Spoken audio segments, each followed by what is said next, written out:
제목이 아브라함의 가정과 믿음입니다.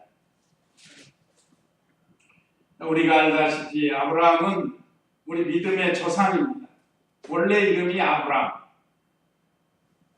여기 아브라함의 뜻은 큰 아버지라는 뜻이고, 그 다음에 17장에서 아브라함으로 이름이 바뀝니다. 그러면 그 아브라함은 열국의 아버지다. 말하자면 믿음의 조상이 되는 놀라운 은혜를 입게 되었습니다. 사실 아브라함 우리가 처음 면만 들어서 그러죠. 원래 아브라함이 선택받지 못했던 사람 아니에요. 그런데 하나님께서 그를 갈대아 우르에서 불러서 이렇게 믿음을 주어서 믿음의 조상이 되게 하는 큰 은혜를 입게 됩니다. 자, 그러면 아브라함의 인적 사항, 아까 말씀드린 것처럼 원래 이름은 아브람, 큰 아버지라는 뜻이고, 그 다음에 하나님이 주신 이름, 한번 17장 5절 말씀, 오늘 좀 성경 아브라함에 대한 거니까 많이 찾아보겠습니다. 17장 5절 말씀.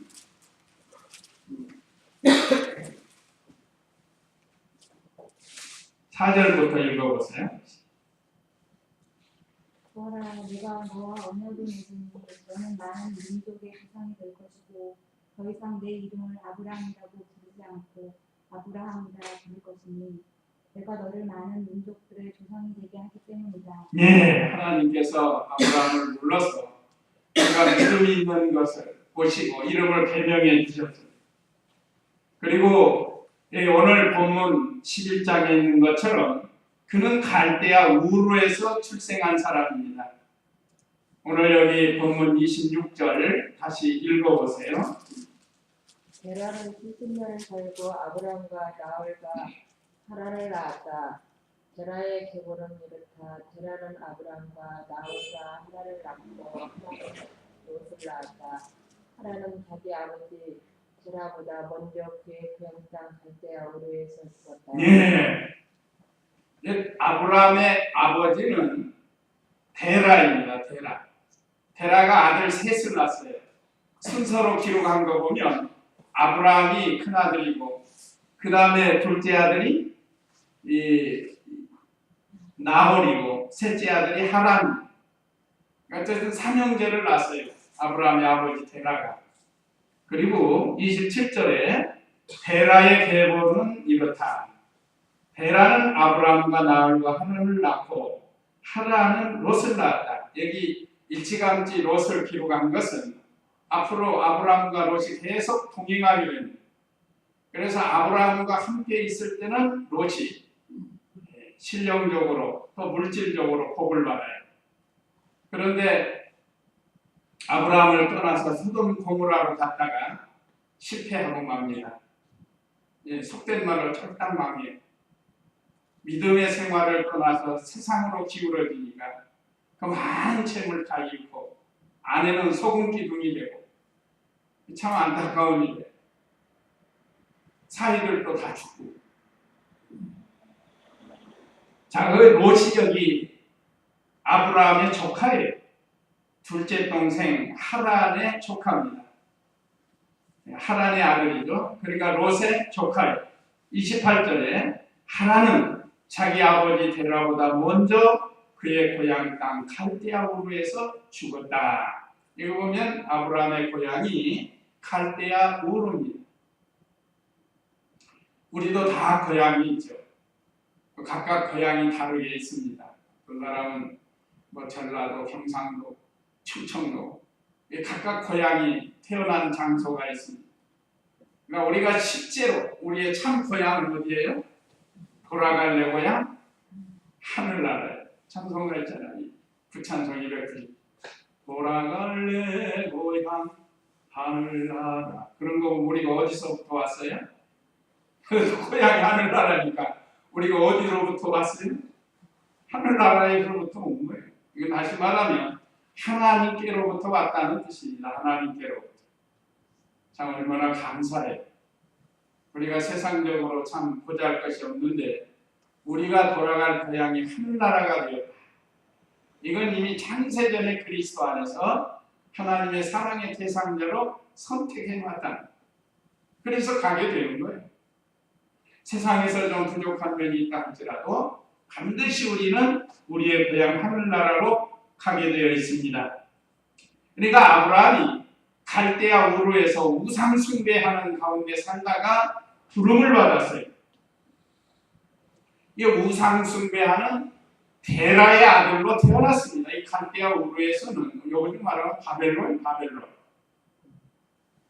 나라는 성경에서 바벨론은 하나님을 대적하고 또 믿음이 없는 곳이고, 그런데 하나님께서 그 아버지 데라가 우상 숭배하고 있는데 아브라함도 우상 숭배했을 거야. 아버지 따라가. 그런데 거기서 부름을 받았어요. 이건 창세기에는 안 나와요. 여호수아에 나옵니다. 여호수아 24장 한번 보세요. 여호수아 24장 2절 말씀 한번 먼저 찾은 분 읽어보세요. 여호수아가 모든 백성에게 말했다. 여호와 이스라엘의 하나님께서 이같이 말씀하셨다. 이적의 너희 조상들 곧 아브라함의 아버지며 나홀의 아버지인 데라도 강 건너편에서 살며 다른 신들을 섬겼으나 내가 너희 조상 아브라함을 강 건너편에서 이끌어내어 가나안 온 땅으로 인도하고 금수를 번성하게 했으니 곧 내가 그에게 이삭을 주었다. 예, 여기 분명히 기록되어 있죠. 자, 여호수아 24장 2절 다시 보면 여호수아가 모든 백성에게 말하였다. 여호와 이스라엘의 하나님께서 이같이 말씀하셨다.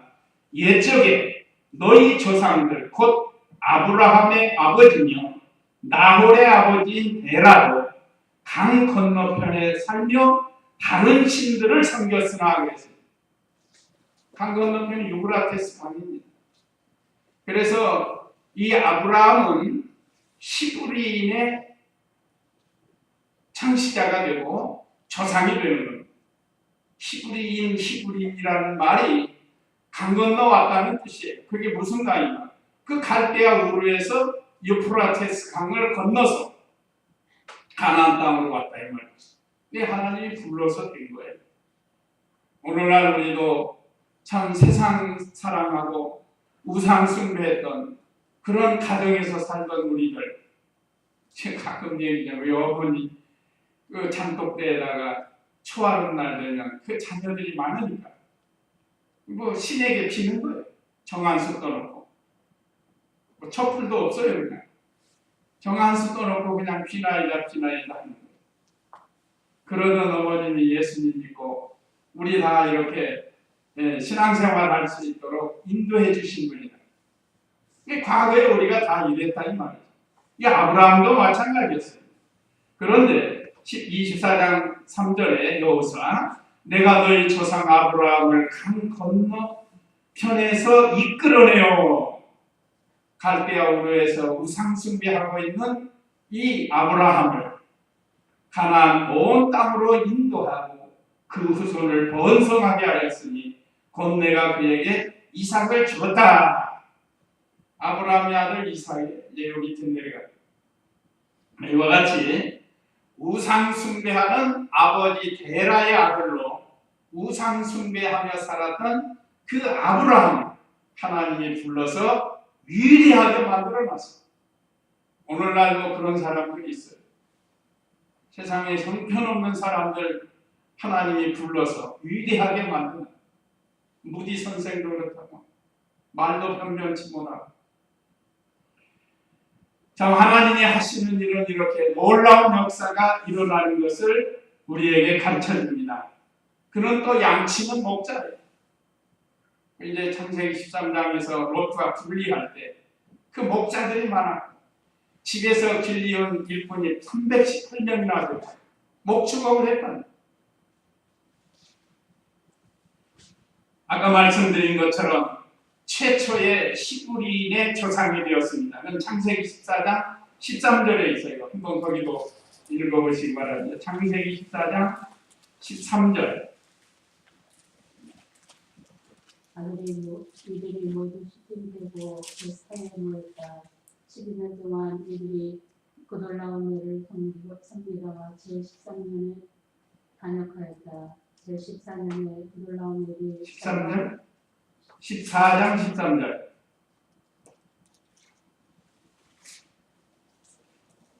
도망쳐 나온 한 사람이 히브리 사람 아브라함에게 일을 알렸는데 이때 아브라함은 에스골 아넬의 형제인 아모리 사람 마므레 성소리 나무 근처에 살고 있으니 이들은 아브라함과 동맹을 맺은 사람들이었다. 네, 여기 13절에 보면 도망쳐 나온 한 사람이 히브리 사람 아브라함에게 이 일을 알렸는데 그랬다.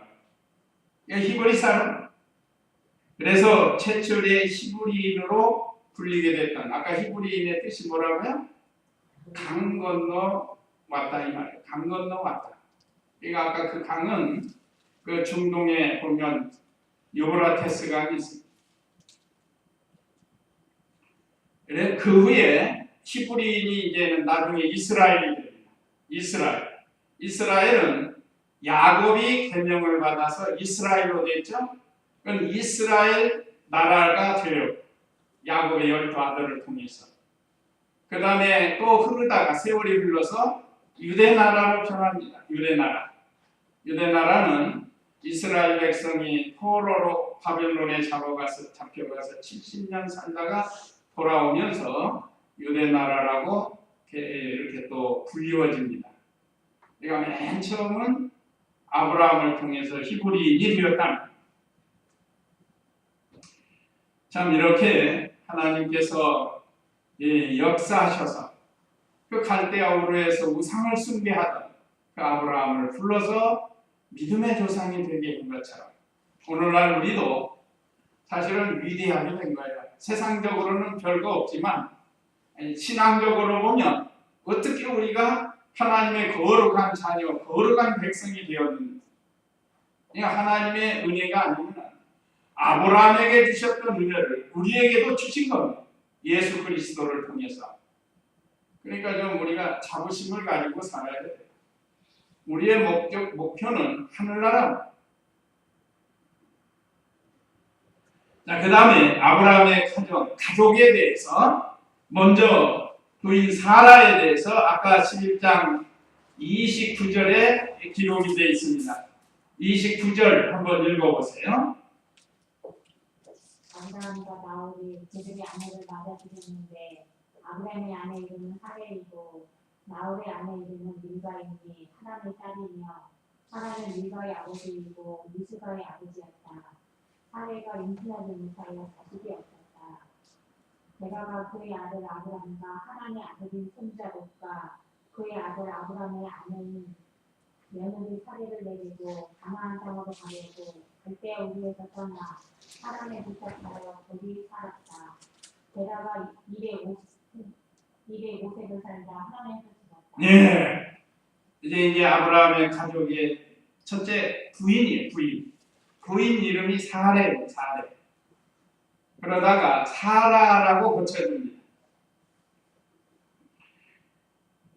그 뜻은 공주라는 뜻이라고. 공주. 그런데 이제 사라로 바뀌면서 열국의 어미가 돼요. 아까 아브라함은 열국의 아비가 되고, 그 다음에 그 아들은 이 성경의 대표적인 아들이 오늘 이삭인데, 그러기 전에 이스마엘이라는 아들이 생깁니다. 그는 인본주의 아들, 약속의 아들이 아니고 인간의 수단과 방법으로 출생한 이스마엘. 그래서 이스마엘은 하갈의 아들입니다. 한번 16장 1절, 창세기 16장 1절을 읽어보세요. 아브라함의 아내 사레는 아이를 낳지 못하였고 그에게 이집트 사람 여종이 있었는데 그 이름은 하갈이었다.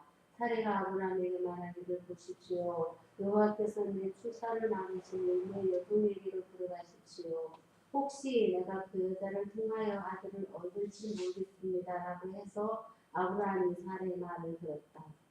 아브라함이 가나안 땅에 거주한 지 10년이 지났을 때 아브라함의 아내 사레가 자기의 여종 이집트 사람 하갈을 데려다가 그의 남편 아브람에게 아내로 주었다. 아브람이 하갈에게로 들어갔고 그 여자가 임신하였는데 그 여자는 자기가 임신한 것을 알고 자기 여주인을 멸시하였다. 사례가 아브람에게 말하기를 내가 받는 이 수모는 당신 때문입니다. 내가 내 여종을 당신 품 안에 주었더니 그 여자가 이제 자기가 임신한 것을 알고 나를 멸시합니다. 여호와께서 당신과 나 사이를 판단하시기 바랍니다 하자 아브람이 사례에게 말하기를 보시오 당신의 여종은 당신 손 안에 있으니 당신 눈에 좋은 대로 그 여자에게 하시오. 함으로 사례가 하갈을 학대하였고 하갈은 사례에게서 도망하였다. 네. 전 아브라함이 인본주의 서가지고 거기에 사례가 먼저 선동을 했어요. 사례 부인. 약속하신 아들은 낳지 못하지. 그러니까 하나님께서 다른 방법으로 아들을 낳게 하나 보다 해가지고 자기가 다스리고 있는 여종 하갈을 아브라함에게 후처로 준 거예요. 그런데 이 하갈이 전에는 정으로 있을 때 사례한테 꼼짝 못하더니 자기가 딱 임신하니까 교만해져요. 사례를 볼 때마다 아이도 못 난다고 멸시해요. 그러다가 사례한테 혼쭐을 내가지고 지금 이제 쫓겨나는 거예요. 그래서 그가 아들을 낳습니다. 그가 아들을 낳았는데 그 16장 15절을 보면 하갈이 아브라함의 아들을 낳으니 아브라함이 하갈이 낳은 자가 자기 아들의 이름을 이스마엘이라고 불렀고 그랬습니다. 그래서 이 이스마엘은 지금 터키 하면 이슬람 최고의 국가라고 할 수 있습니다. 터키 중동에서 이슬람 국가, 그러니까 이슬람의 조상이 이스마엘.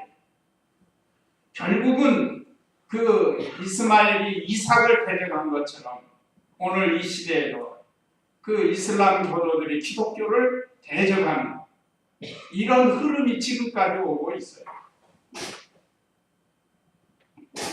참 아브라함이 사례와 함께 인본주의 방법을 썼다가 집안이 얼마나 시끄러웠는지 몰라요. 결국은 하갈이 쫓겨나가지고 아이를 낳긴다는데 이스마엘이라고 이름을 주었습니다.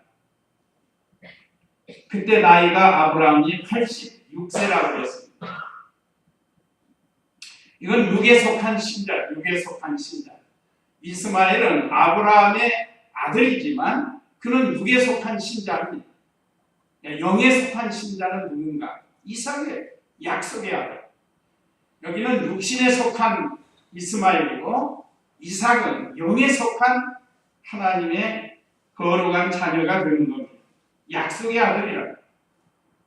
그래서 이제 이삭이 태어나는데 창세기 17장 18절 19절을 한번 읽어보세요. 창세기 17장 18절 19절. 아브라함이 하나님께 말씀드리기를 이스마엘이나 하나님 앞에 살기를 원합니다 하니 하나님께서 말씀하셨다. 내 아내 사라가 내게 아들을 꼭 낳아줄 것이니 너는 그 이름을 이삭이라 불러라. 내가 그와 내 언약을 세울 것이니 그 후손에게 영원한 인연이 될 것이다. 예, 그 12절 읽어보세요. 11절, 18장 11절. 아브라함과 사라가 나이 많은 늙었고 사라에게는 생리마저 붙였으므로 사라가 속으로 웃으면서 말하기를 내가 너 세하였고 내 주인도 늙었으니 내게 무슨 즐거움이 있겠는가 하니 여호와께서 아브라함에게 말씀하셨다. 왜 사라가 웃으면서 말하기를 내가 늙었는데 참으로 아이를 낳겠느냐라고 말하느냐. 여호와께서 불가능한 일이 있겠느냐. 정한 때 곧 내년 이맘때 내가 내게 돌아오겠으니 사라에게 아들이 있을 것이다. 사라는 두려워서 부인하며 말하기를 제가 오지 않았습니다 하니 여호와께서 아내가 돼서 웃었다라고 말씀하셨다. 예, 이삭의 이름이 웃음이라는 뜻입니다. 웃음. 나이 많이 먹어서 이제 경수도 다 끊어지고 아이 낳을 수가 없는 사라. 아브라함이 99세고 사라가 89세라. 그러니까 아브라함 100세에 이삭이 낳고 사라 90세에 납니다. 그러니까 이미 사람으로서 경수가 다 끊어져서 아이 낳을 가망이 없어요. 그런데 하나님의 말씀은 능치 못함이 없다. 그러니까 사라 자신을 생각해 볼 때, 아이고 나 이제 다 늙어서 경수도 다 끊어졌는데 무슨 아이를 낳는가 하고 피식 웃었다. 그걸 천사가 봤어요. 알았어요. 그래서 왜 웃느냐? 안 웃었다. 진짜 밑에는 아니다. 네가 웃었다.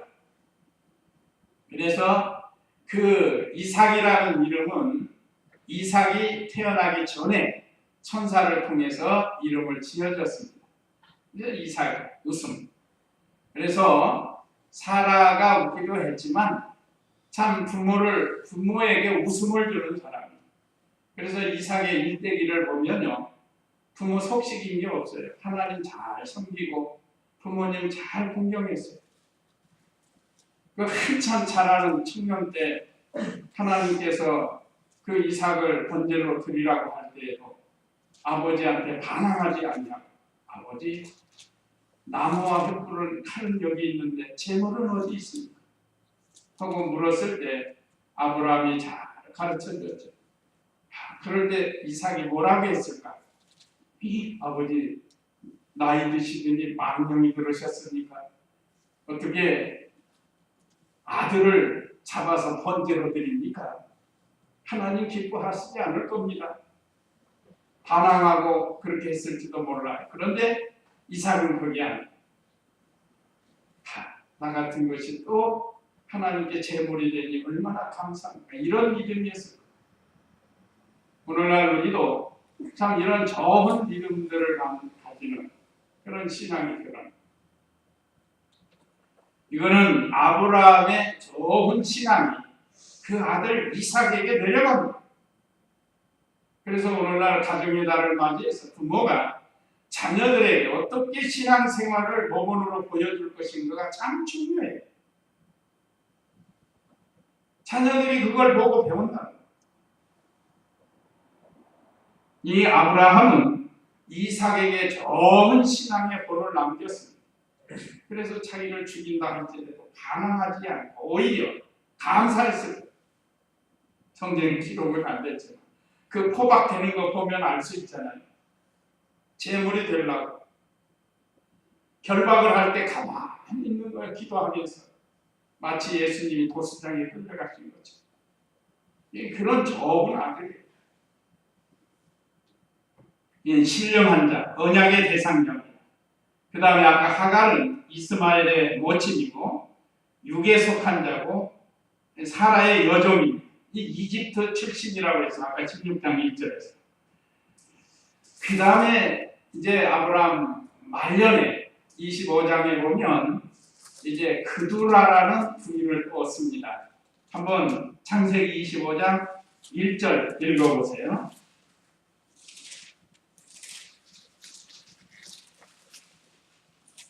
(25장 1절)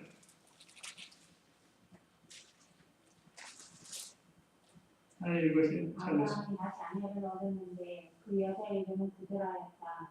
그드라는 아브라함에게 시므람과 옥산과 무당과 미디안과 미스박과 소압을 낳아주었다. 네. 그두라에게서 아들이 6명이 태어나요. 6명. 그러니까 생사복이 하나님께 달려 있습니다. 아브라함이 지금 이때 나이가 175세 향수하고 죽는데 이 나이가 꽤 많아요. 그 7절, 25장 7절 한번 보세요. 25장 7절. 아브라함이 살았던 횟수는 175년이다. 아브라함은 늙어 아름다운 노년을 보내며 장수하다가 기운이 다하여 죽고 그의 백성에게 합류하였다. 예, 이거 보세요. 참 이 아름다운 모습이에요. 죽을 때도 이렇게 아름다운 모습. 아브라함이 살았던 횟수는 175년이다. 175세를 살다가 하나님께 갔어요. 아브라함은 늙어 아름다운 노년을 보내며 장수하다가 그냥 우리의 노년도 아브라함처럼 이렇게 아름다우면 좋겠어요. 이건 육신적으로 아름다운 게 아닙니다. 세상에서 뭐 건강하게 살다가 이렇게 가는 거 그런 게 아니에요. 신앙적으로 볼 때 하나님이 보실 때 아름다운 신앙을 가지고 살다가 세상 떠난 거예요. 얼마나 아름답고 복된 삶입니까? 기운이 다하여 주고 그의 백성에게 합류하였다는 것, 조상에게 합류되었다. 하늘나라 간 거예요. 하늘나라. 그래서 예수님이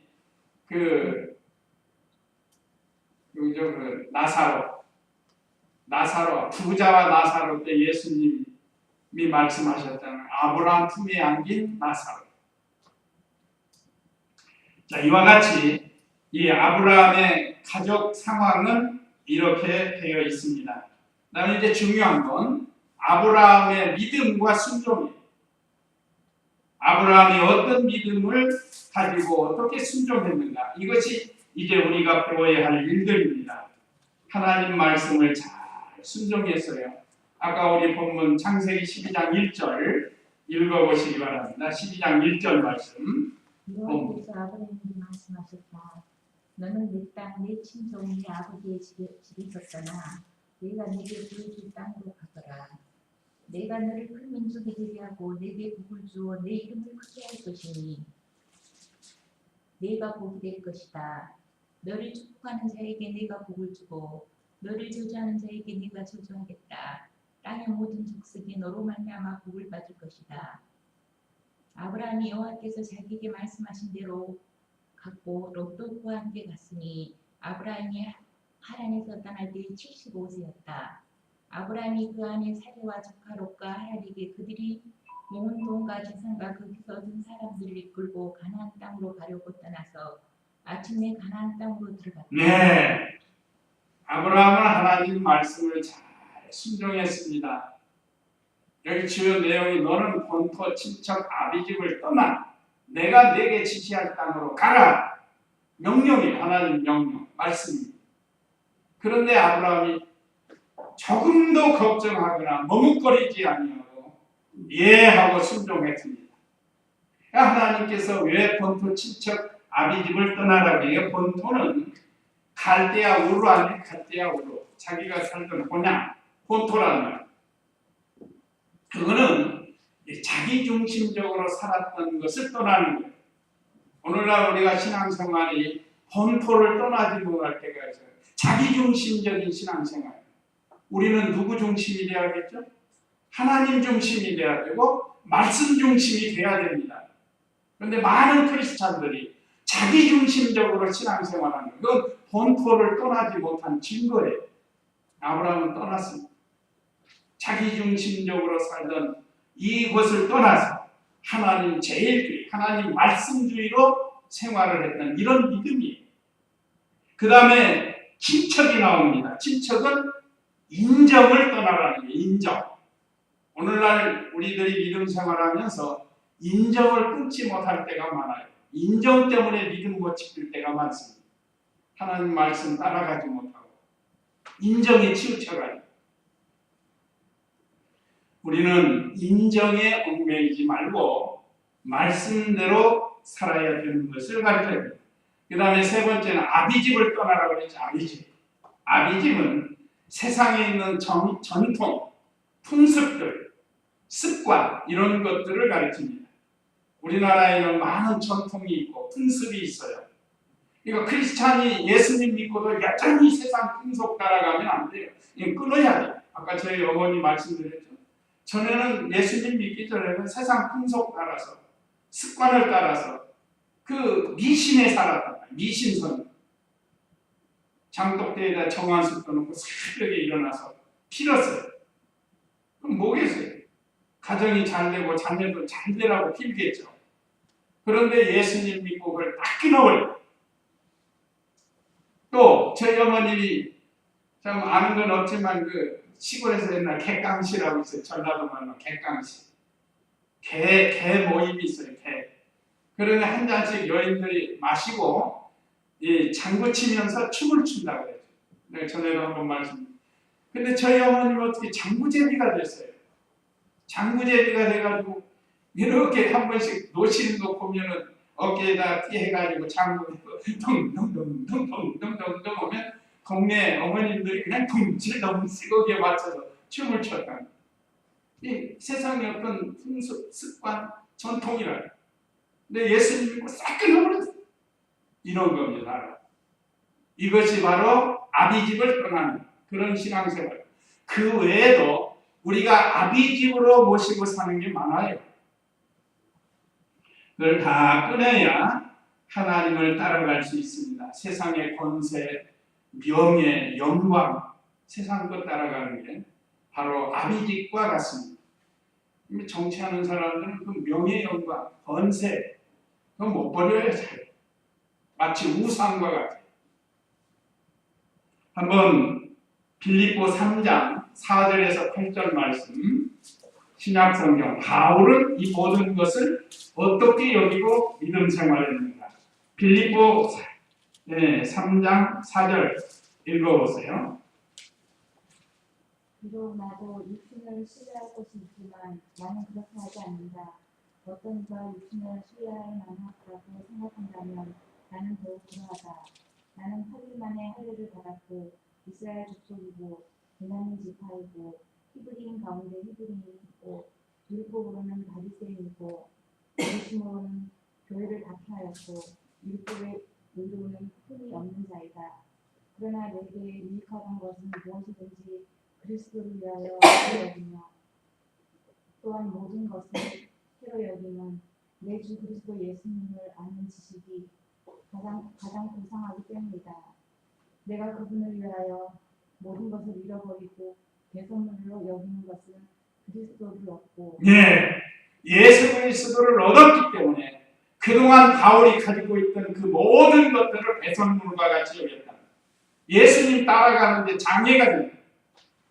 이 바울이 얼마나 위대한 사람이에요.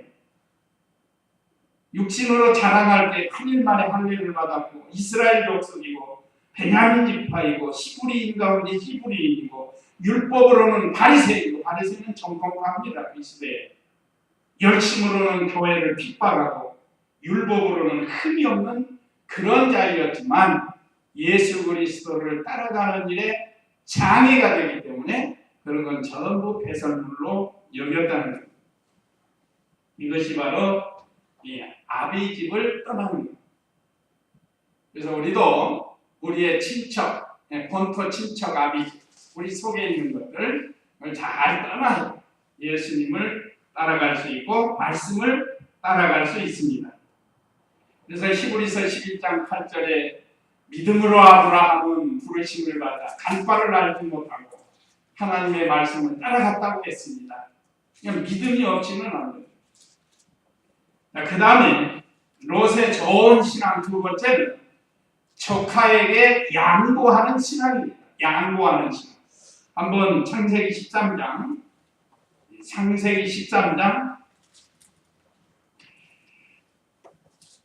5절부터 한번 읽어보세요. 5절부터.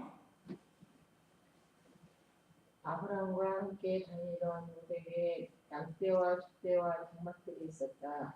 그 땅은 그들이 함께 살기에는 너무 좁아서 살 곳이 길이고자 하였으니 그들의 재산이 많아서 함께 살 수 없었다.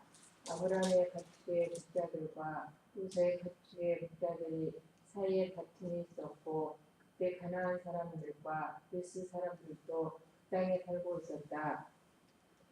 그러자 아브라함이 롯에게 말했다. 우리는 친족이니 나와 너 사이에 그리고 내 목자들과 내 목자들 사이에 다툼이 없도록 하자. 내 앞에서 온 땅이 있지 않느냐. 나를 떠나라. 만일 내가 왼쪽으로 가면 나는 오른쪽으로 가고 내가 오른쪽으로 가면 나는 왼쪽으로 가겠다. 이게 아브라함이 조카 롯에게 양보하는 신앙입니다. 하나님께서 순종해서 가나안 땅으로 온 그 아브라함과 그 조카 롯에게 복을 많이 줬어요.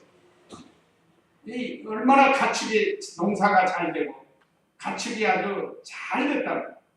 이거 너무 많아서 이제는 서로 좋은 꼴을 먹여야 되는데 부족하다. 그러다 보니까 아브라함의 종과 롯의 종이 목자들이 서로 다퉜다는 거예요. 아니 우리가 먼저 갔어야 돼. 아니 무슨 소리냐 우리가 먼저 갔. 우리는 롯의 삼촌이 아니냐. 보고 소기들끼리 싸운다. 근데 아브라함이 여기 지금 이곳은 우리만 사는 게 아니고 그때 가나안 사람들과 브리스 사람들도 같이 살고 있었단 말이에요. 그런데 예수 믿는 사람들이 요즘 말하는 안 믿는 사람하고 같이 살고 있는데 네가 잘났다 내가 잘났다 하고 믿는 사람들이 싸웠단 말이에요. 이게 덕이 안 되는 거예요. 하나님 영광이 가리거든요. 그래서 아브라함이 이렇게 해서는 안 되겠다. 우리가 하나님 섬기고 하나님이 복 주어서 살았는데 이 물질 때문에 우리가 이렇게 싸워서 되겠느냐. 그래서 아브라함이 먼저 제시하는 거예요. 얼마든지 삼촌으로서 야 너 로사 조카니까 너 나 때문에 이렇게 부자 됐는데 저쪽으로 가. 저쪽으로 가. 이렇게 할 수도 있지만 아브라함이 그렇게 하지 않았습니다. 온 땅을 보면서 네가 좌하면 내가 우하고 네가 우하면 나는 좌하겠다. 그러니까 이것은 양보의 신앙이에요. 양보의 신앙. 욕심으로 가는 게 아닙니다. 이 얼마나 아름다운 모습이에요. 네가 왼쪽으로 가면 내가 오른쪽으로 가고 네가 오른쪽으로 가면 내가 왼쪽으로 가겠다. 그래서 갈라져서 우리가 하나님 섬기면서 이방 사람들에게 덕이 되는 생활을 해야겠다. 이게 좋은 거예요. 이런 말씀을 통해서 자 우리 생활을 한번 되돌아보자. 우리는 과연 우리 주위 이방 사람들 앞에 어떤 모습으로 지금 살고 있는가? 원망 불평하고 근심 걱정하고 그렇게 살지 말라는 거예요.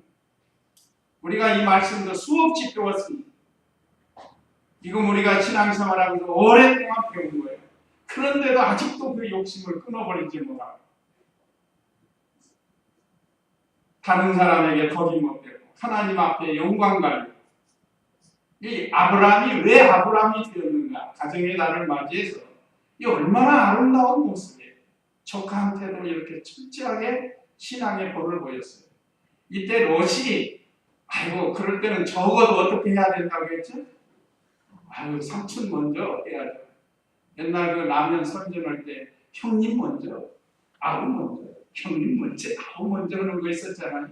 곽기석 씨하고 구봉서 씨 옛날에 라면 선전을. 그러면 적어도 놓치면 내가 지금까지 삼촌 때문에 이렇게 은혜를 받았고 또 재물도 늘어났는데 삼촌 먼저 해야 될 거 아니에요?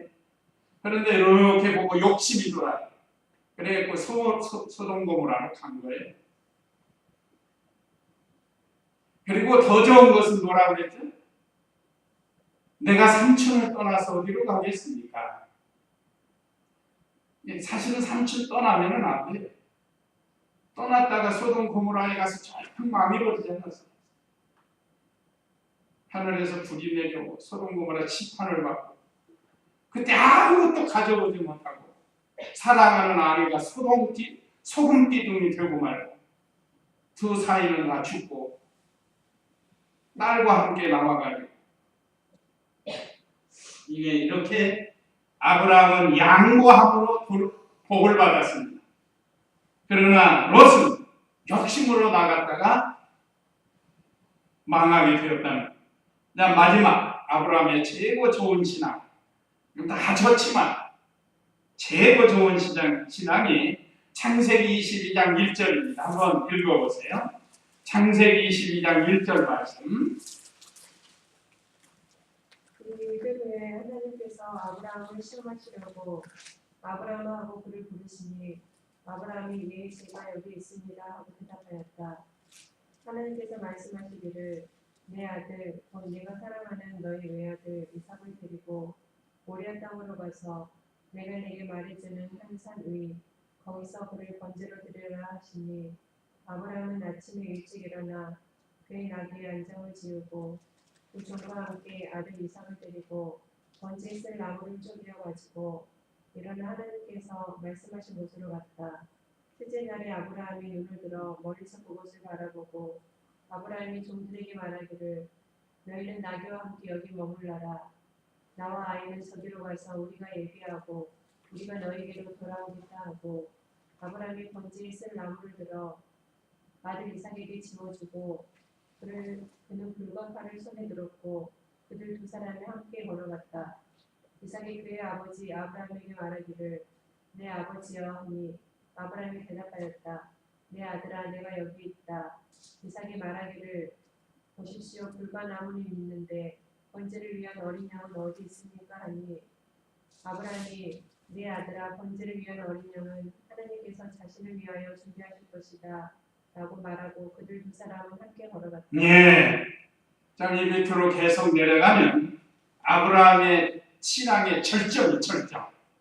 그동안 연단 받아왔던 그 신앙의 절정이 여기입니다. 100세 난 아들 독자. 야, 한참 자라서 청년 거의 20세 쳤는데 그걸 바치라는 게 번제물. 번제물은 죽여서 각을 떠가지고 태워드리는 겁니다. 하나님께서 그 아브라함을 시험하셨다고 그랬습니다. 1절로 2절에. 오늘날 우리도 여러 가지 시험이 와요. 시험의 출처는 하나님께로부터 오는 게 있고 마귀로부터 오는 게 있습니다. 어쨌든 시험이에요. 그래서 시험을 잘 참고 이기는 자는 복을 받는 거예요. 이 아브라함이 그걸 우리에게 보여준 거예요. 그런데 아브라함은 부지런히 했습니다. 그 독자 얼마나 사랑스러워요. 예수님 잘 믿는 성도 치고 자녀들 사랑하지 않는 사람은 없어요. 하나님이 주신 기업이고 참 그 자녀가 신앙의 대대를 이어가기 때문에 그 자녀를 잘 사랑할 수밖에 없죠. 그런데 하나님께 바치라고 해요. 그래도 하나님 제일 중심으로 살던 아브라함이 없던 아이도 생긴 거니까 그래서 믿음으로 이삭을 드렸다고 그랬어요. 히브리서에서. 그러니까 부지런히 했습니다. 이게 무슨 즐거운 일도 아닌데 오늘 여기 본문에 보면 아침 일찍이 일어나 3절에 그랬죠. 그의 나귀 안장을 지우고 두 종과 함께 이삭을 데리고 번제에 쓸 나무를 쪼개어가지고 일어나 하나님께서 말씀하신 곳으로 가. 부지런해야 돼. 신앙생활 게을러가지고는 신앙생활 바로 직장생활도 그렇고 가정생활도 그렇습니다. 부지런해야 좀 나은 생활을 할 수 있어요. 아브라함은 아들을 죽여서 드리는 번제를 드리러 가는데 아침 일찍 일어나가 산에 가면 나무 많아요. 제 기도실도 가면 뭐 산에 나무가 얼마나 천지가 나무예요. 요즘 나무 안 쓰니까. 근데 옛날에는 뭐 나무 많아요. 그런데 집에서 정성스럽게 장작을 다 쪼개가지고 번제물을 드리려고 하나님에게 드리는 정성입니다. 그래서 우리도 예배 드릴 때 정성을 드려야 돼요. 마음을 드리고 몸을 드리고 영을 드리고 그 다음에 우리의 자세도 그렇습니다. 자세. 우리는 지금 하나님께 내가 제물이 돼서 드려지는 게 예배예요. 무슨 경청하러 온 게 아닙니다. 발에 딱 꼬고 앉아서 무슨 말 하나 우리 교인은 그런 분 안 계시지만 그런 사람들이 있어요. 이 시간 내가 지금 제물이 되어서 하나님 말씀을 가지고 하나님께 제물이 돼서 드려져야 되는데 그렇지 못하는 예배를 드려요. 그래서 예배 보러 가고 구경하러 가고 그게 아닙니다. 여기 오늘 아브라함은 독자 이삭을 드리는데도 이렇게 정성을 다했습니다. 부지런히 했습니다. 그 다음에 지혜롭게 했어요. 여기 5절에 보면 아브라함이 종들에게 말하기를 너희는 나귀와 함께 여기 머물러라. 나와 아이는 저기로 가서 우리 예배하고 우리가 너희에게로 돌아오겠다 하고 아브라함이 번제에 쓸 나무를 들어 아들 이삭에게 지어주고 그는 불과 칼을 손에 들고 그들 두 사람이 함께 걸었다. 이건 지혜롭게 한 거예요. 그 종들이 같이 갔다가 그 독자 이삭을 죽이려고 하면 말릴 거 아니에요. 옆에서 주인이시여 왜 이러십니까? 그러니 참된 제물을 못 드린다. 그러니까 너희는 여기 있어. 우리 가서 예배드리고 오겠다. 이게 지혜로. 우리가 신앙생활에도 지혜롭게 해야 돼요. 참 이 아브라함의 이렇게 하나님을 믿고 잘 순종함으로 아브라함이 큰 복을 받게 되고 믿음의 조상이 되었습니다. 오늘 아브라함의 가정을 통해서 또 아브라함의 신앙을 통해서 우리가 조금이라도 교훈을 받아가지고 우리도 아브라함이 우리의 신앙의 모델이고 우리의 참 모델은 그리스도이시지만 신앙의 선진들을 통해서 우리의 믿음이 좀 장성하고 또 닮아가고 하나님을 기쁘시게 하는 그런 우리의 신앙이 되어야 되겠습니다. 이제 이 말씀 기억하시고 우리 다 같이 잠시 기도하시겠습니다.